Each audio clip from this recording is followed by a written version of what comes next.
And we're live. You know what we should do? So we should move our mouths like we're making sound, but we're not actually making sound, and everyone will turn up the volume from their computers. It's too late now. They hear you. Next week. Well, they're not here yet. Hi, everyone. Wait. Hi, Heather. Wait, come in, Mommy. So we have some The special family there. We have something special. Hi, Christopher. one boy, but here, check this out. Yay! We have two boys. Two boys. All the family. Probably my son. Someone likes to be the center of attention. You can see real quick, and then you have Yeah. to. So this is just a shot. So this is Jonathan, everybody. So cute. Jonathan's not sure about the bright light that we have. Yeah. You better get used to it. This is a good feeling to have everybody together again. So I know that we speak for everyone when we say we're super happy for you guys and that he's home and he's healthy and you're all under one roof. and he hates the bright light. Christopher, you're the best brother. I just want to nap. Oh. Bright lights. Oh, look at him. Oh, Christopher, are you so happy? Yeah. Good big brother. You're a very good big brother. You're a great big brother. Oh, look at the comments. Welcome home. Beautiful family. Looking good. You probably Look good. squishing They're me. squishing you. That's going to happen a lot now. There's a cat behind us. Yeah. It's a full house for you. And the And the cats. All right, guys. Oh, look at Thanks them. for stopping Thanks by. for showing us. Thank Bye, you. guys. Oh, Christopher, you're such a good big brother. Bye. Well, thanks for indulging us, but you just slammed the door. That's good. It's all good. We love it. No, it's been great. It's Christopher's adjusting. He's doing big brother. Do you still love me, mommy and daddy kind of stuff, because he's been it for 6 years, and so he's had the whole spotlight. So yeah, it's super good to have everybody. So Jonathan, those of you who don't know, I didn't announce to the online service, but he came home on Friday, and he's healthy and he's really, really chill. He's probably the most low key of all of us in the whole house. So that's fun. Well, so we have an exciting topic tonight. Now, I wanted to, taking off of last week, which was one of my, I don't know how you guys felt, but that was like one of my favorite Absolutely. nines we've ever done. Okay.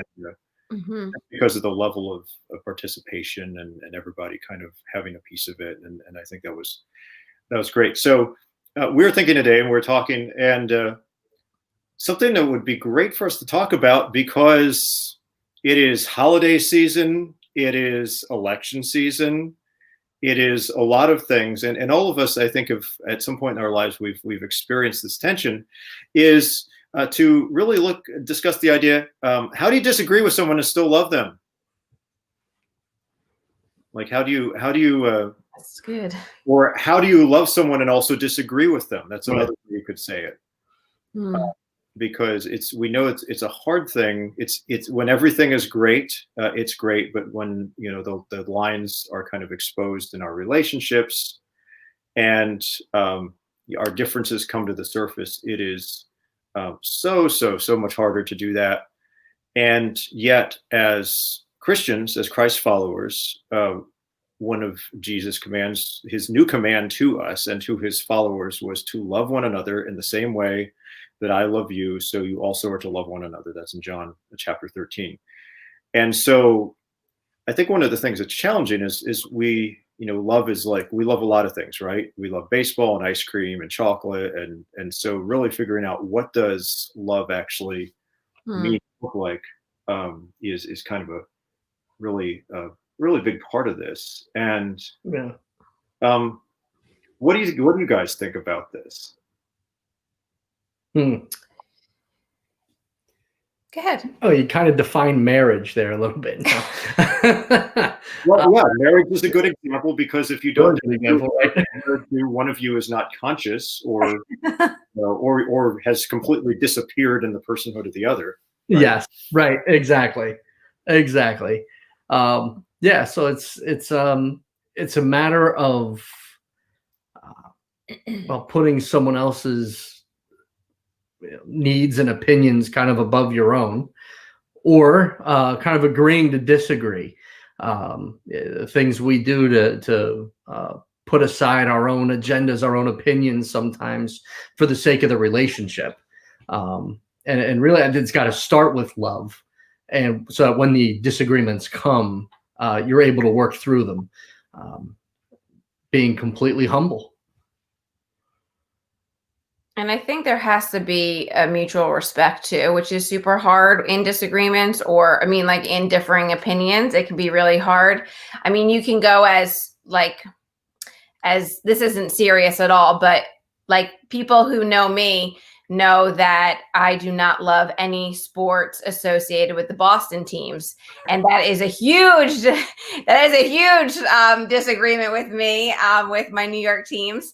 And that's I'm just joking with you all, but I could allow something like that to really cause a wedge between friendships, because I have a lot of friends in the New England area and we could really go after each other. But you just have to, like joke around and agree to disagree. But then there's more serious things. There are things that my morals and my beliefs that I won't waver on. And I have friends who won't waver on the things that they feel passionate about. And we know that, but we still know we can be friends and we can love each other. And we know we just agree to disagree. Why are you both laughing? Because I think you started some trouble in the comments. Ah! Robin, are you or are you not? Sorry, Robin. There's no Boston teams here. But it's true. Chris Nelson too. Yeah, it's true. I have family too. But see, it could cause rifts even in families. But it is just. This could be the worst. This could be the worst at 9 we've ever done. Yeah. But it's true. Like, it doesn't mean I don't watch sports with the opposite people who love the teams that we're playing against. I actually love it more when that happens. It's just more fun. But I know, when you go into deeper things and harder topics, it gets more uncomfortable. It gets harder to love the person in spite of those disagreeing on opinions.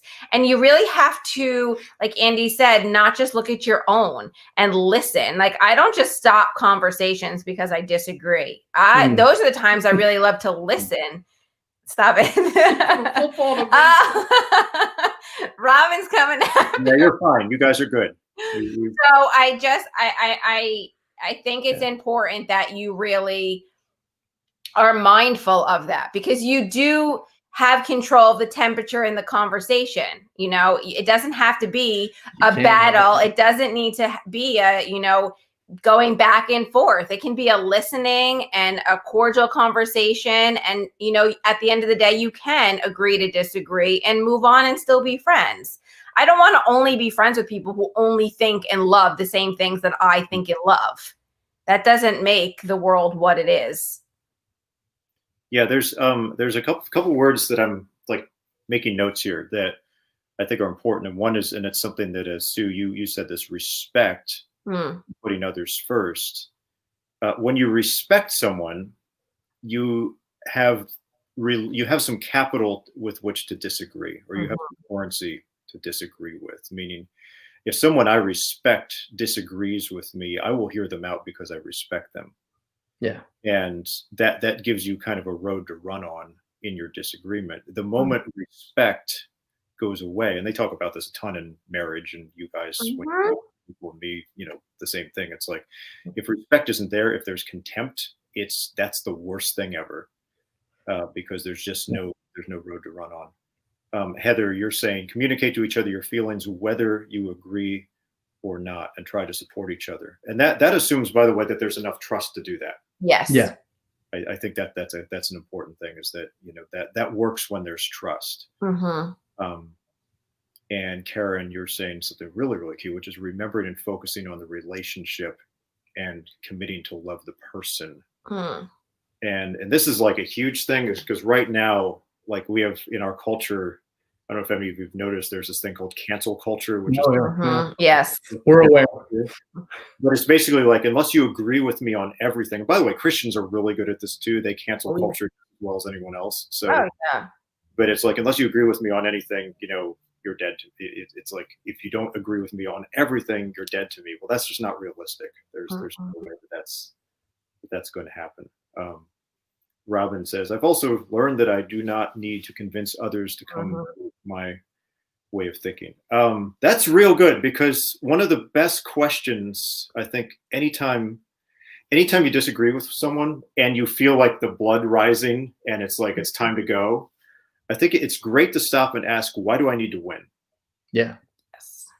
Why do I need what really, like, what's the real reason I need to win here? And usually it's actually not the issue, it's something else.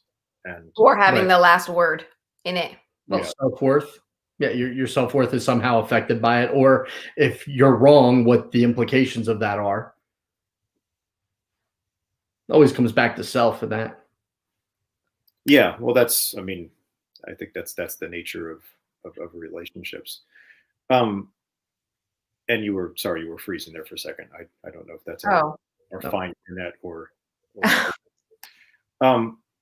the other word I was thinking about as we were talking was the idea of disagreement versus offense.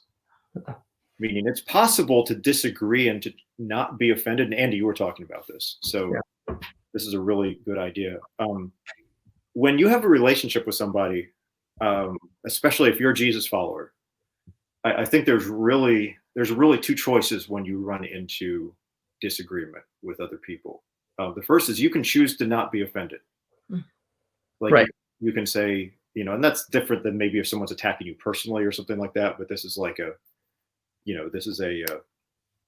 it's some issue you guys disagree on, that they're voting for that person, you're voting for this person, whatever.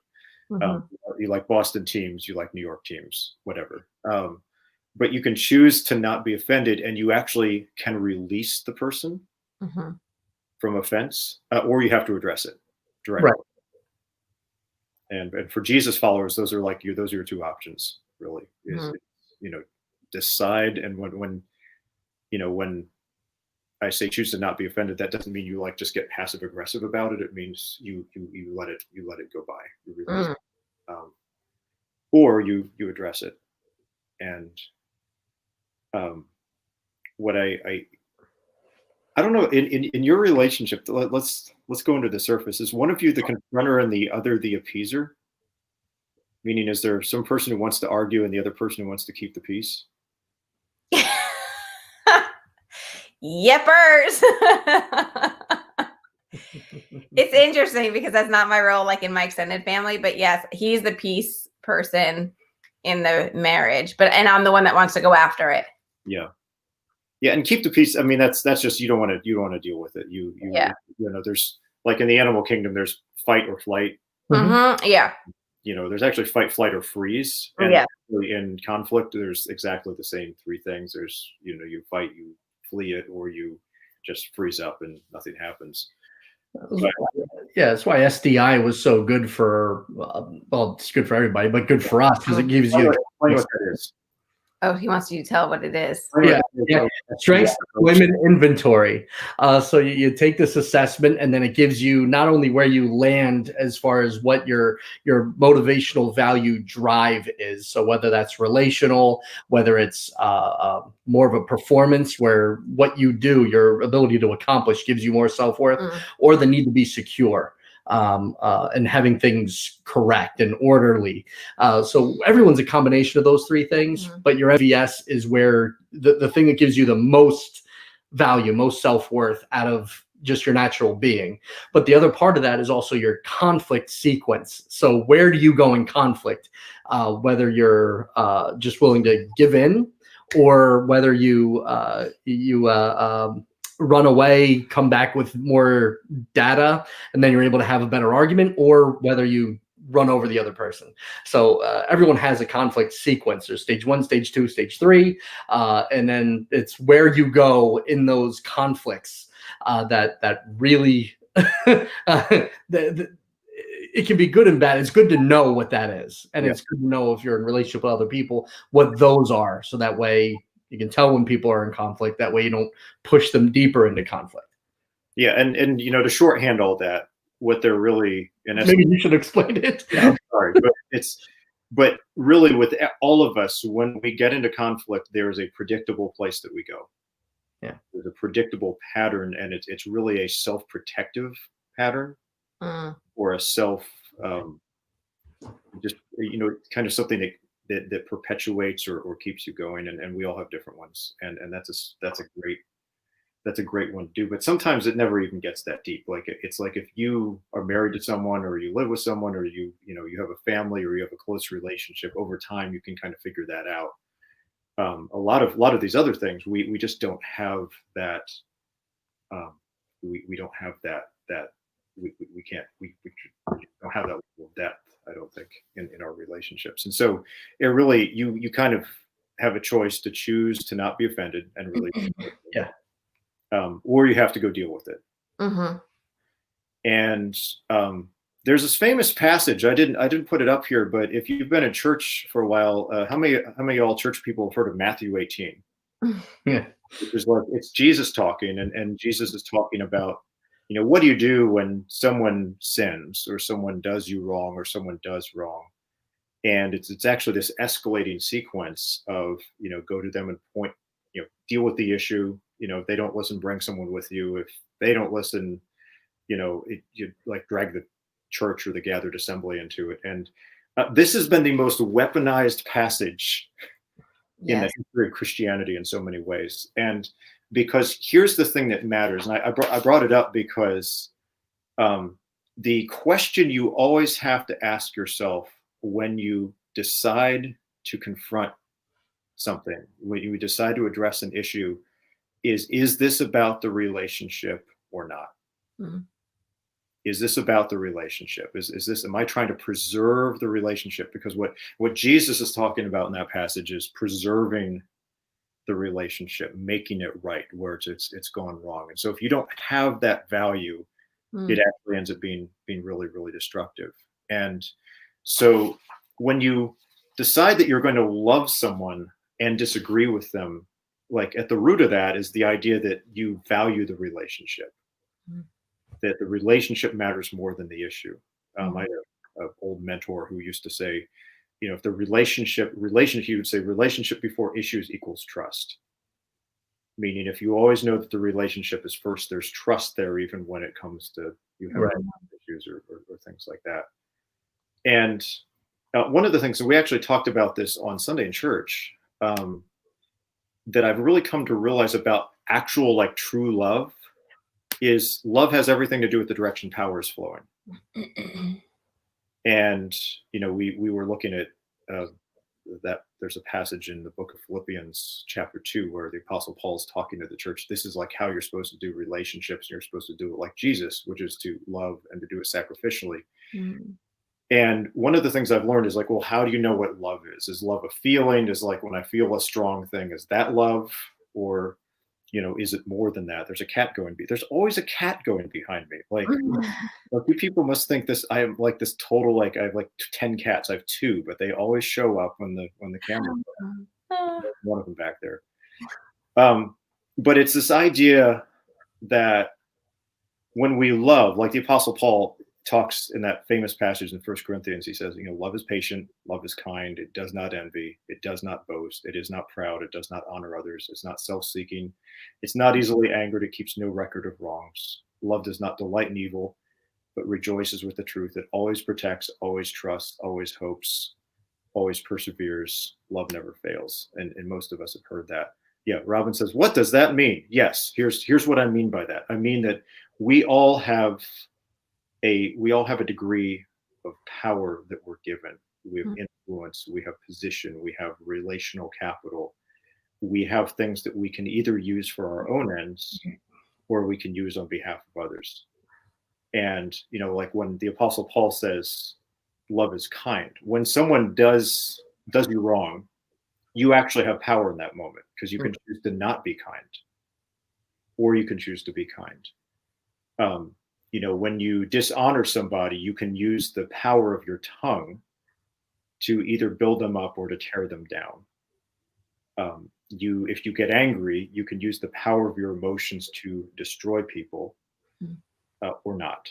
I hope that sort of makes sense. That's what I mean when I say we have power, is we have that. And one of the things I've discovered is that when love is actually happening, it's when that power is flowing in the direction of others. And the example we used on Sunday was the life of Jesus. Jesus was God. Jesus could have said, "Hey, I'm God. Come worship me. I'll bow down. I'm large and in charge." He had every right to do that. Mm-hmm. But instead, he humbled himself to death, even death on a cross. And that's what the Apostle Paul is talking about. And so one of the ways that we know we're loving someone, even when we're disagreeing with them, is when the power that we've been given, we don't use it for ourselves. Mm-hmm. Does that make sense? Mm. Does it make sense to all of you watching?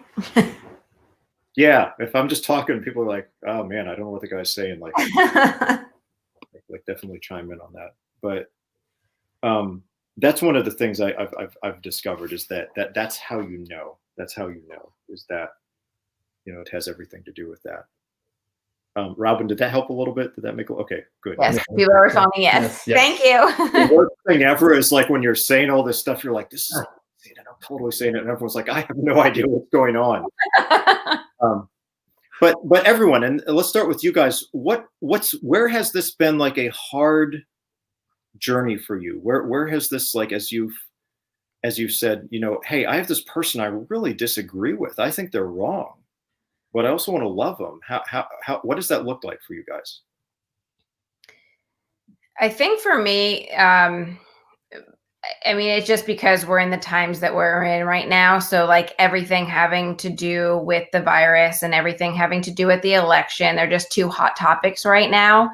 And so I find most of my disagreements with even close friends are around those things, because it seems like everything else kind of like you knew the differences before. And this is like a whole new,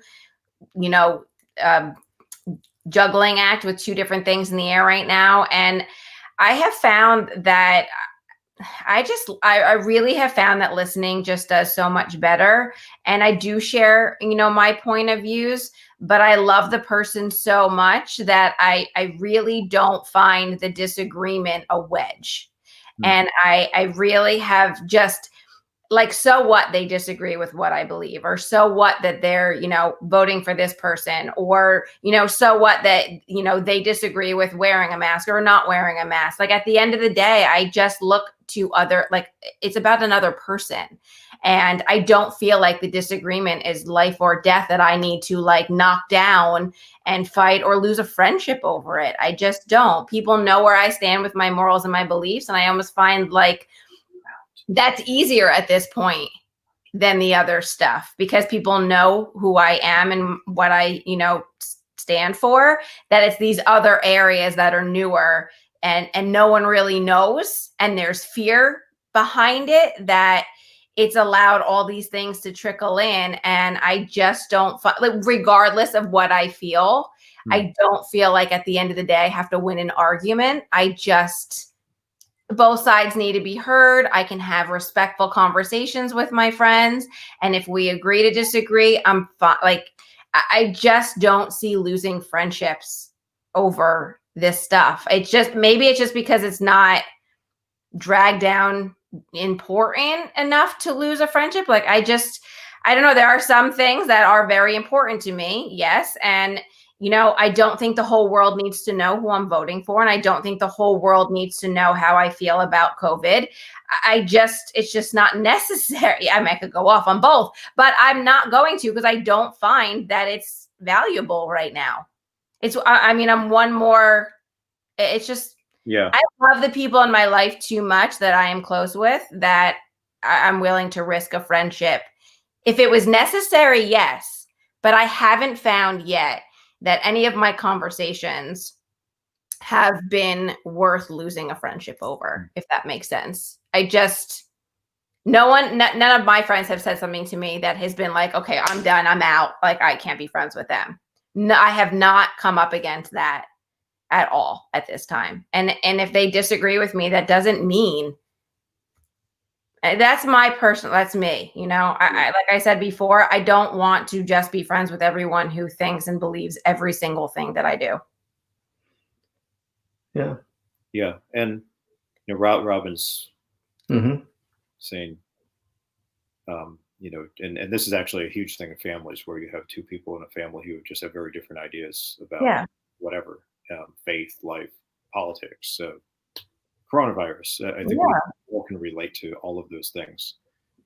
And, I've got some of that in my family where there's subjects that I'd rather not talk about. And I think we all have that.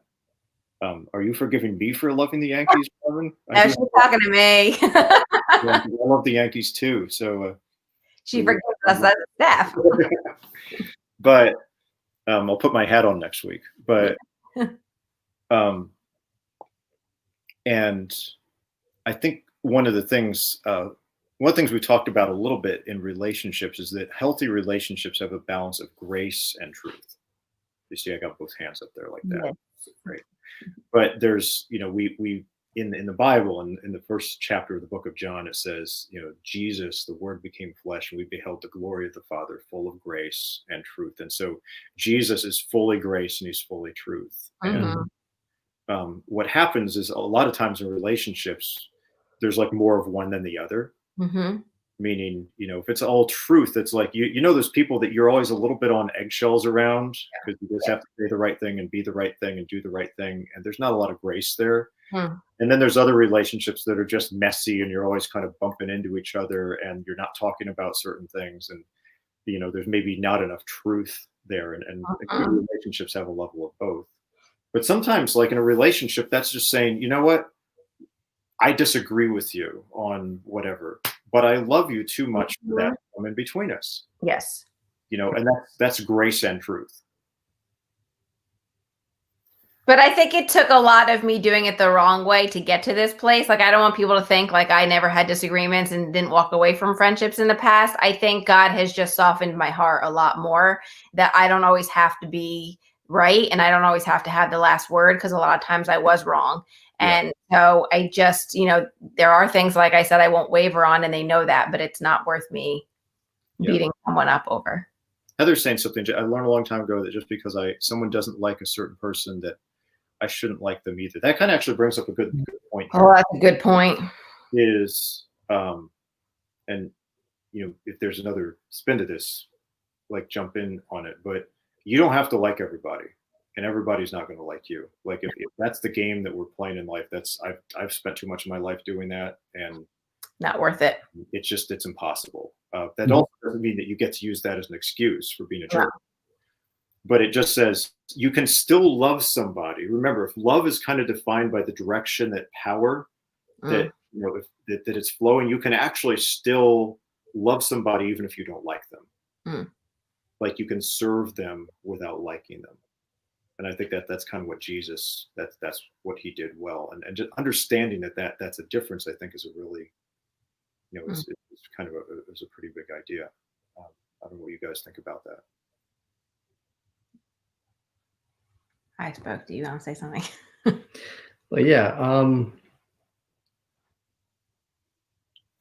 it's just for the sake of the relationship with a person who doesn't like this other person. I think that's really where we get into trouble. It's, well, because I'm friends with this person, they don't like this person, so I shouldn't like them because I like this person. So for the sake of one relationship, you shouldn't, break another, or not pursue another, or totally disregard another. Just for me personally, the way I'm hardwired, everything comes back to relationship. So if in areas of disagreement, if it's going to affect whatever the disagreement is, if it's going to affect my relationship with them, or their relationship with God, or their relationship with other people, then I'll address it with them. That's where I'll pursue it. That's where, and not to a point where it necessarily becomes conflict, although it can, if they're going to stand hard on their laurels, their points, whatever they're standing on. If that's going to be hard for them to move from that point, I'm not going to push them to a degree where it's going to blow up into a thing, but I will challenge them and just say, well, just consider this. All right, this is how that might play out here. This is how others might perceive this, and this is what it's doing to me. Yeah. Yeah, I wanted to come back to something Heather said earlier too. She was talking about in her recovery program that there's a step where you think back to a day where you did harm or didn't agree and go make amends for that. Yeah. And another way I've heard that said is, I think in every disagreement or every offense, there's always a percentage that we can probably own. Maybe we don't have to own, but we can. Yeah. Like you should not take responsibility for other people's stuff. That's codependency. But there's always a percentage where you can say, yeah, I could have done that differently, or I could have said that differently, or whatever. And that's a great exercise. Anytime you're like, that person is 100% wrong and I'm 100% right. Well, probably not. Maybe there's 1% and it's 99. But I think when we do that, what we do is it humbles us. It gets us down. And if we can go take responsibility for the 1% or the 2% or the 50%, and that actually creates some of that path that the relationship can move on.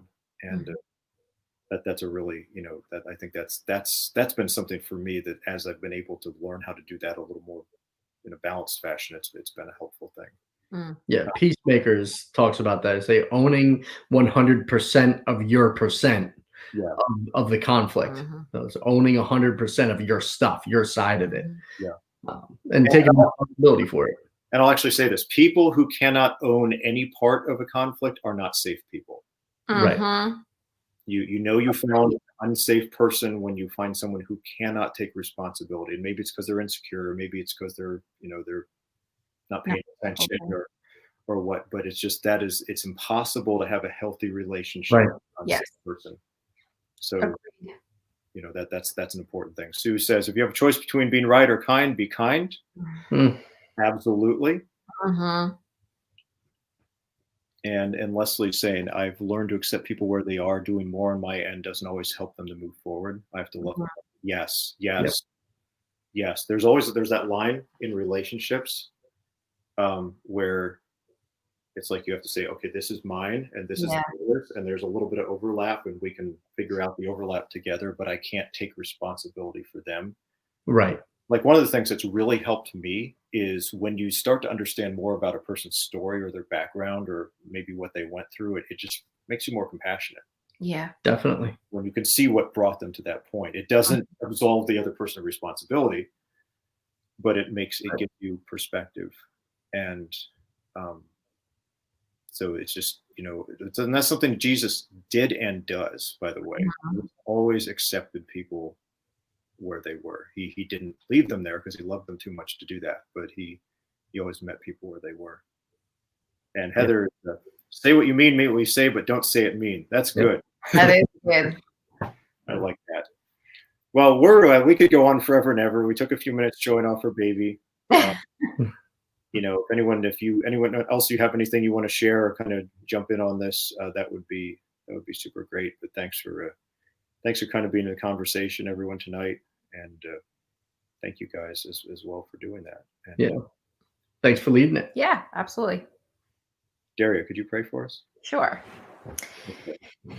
Father, we thank you so much for tonight and for bringing this wonderful group together, that we as staff feel like, Michael and Andy and myself just feel like this is a small group of community that live in all different places, but you've brought together on Tuesday nights. And we know that the conversations aren't always easy, but they're what need to be talked about. And Father, I just pray right now that if there are people in our lives that are hard to love, that you help us to love them well in the way that you want us to love them, to see past opinions and disagreements, but to see them as a person and who you have made them to be. Father, I pray that you would help us to see and own our own problems and mistakes in conversations and maybe things that we've said out of place. If we need to apologize to someone, I pray that you'd bring that to our minds and to our hearts. And Father, I just pray that in the coming weeks, especially, that you would guard our tongues and hold them. We know that when things come out, we can't take them back. And sometimes disagreements can get heated. But Father, we know that they're not worth it. And so I just pray, Father, that you would just be with us, be with our conversations, be with our friendships, be with our families as holidays approach. Help us to be wise and loving and caring, and just thinking about the other person above ourselves. I thank you for tonight. I thank you for your word. And I thank you for, again, joining us tonight. And I pray these things in your name. Amen. Amen. Well, thanks everyone for being with us. As we always say, if there's anything we can do, pray for you, serve you, continue the conversation, help in any way. We have a virtual connect card on our website, our brand new redesigned website, lhcnj.net/connect. You can fill out any level of information that is comfortable for you, and we would love to walk the journey with you. And until next time, have a good week, and we really appreciate you being with us, and we'll see you soon. We'll hang out in the comment section. Yes. Good night, everyone. Bye. All right. Good night.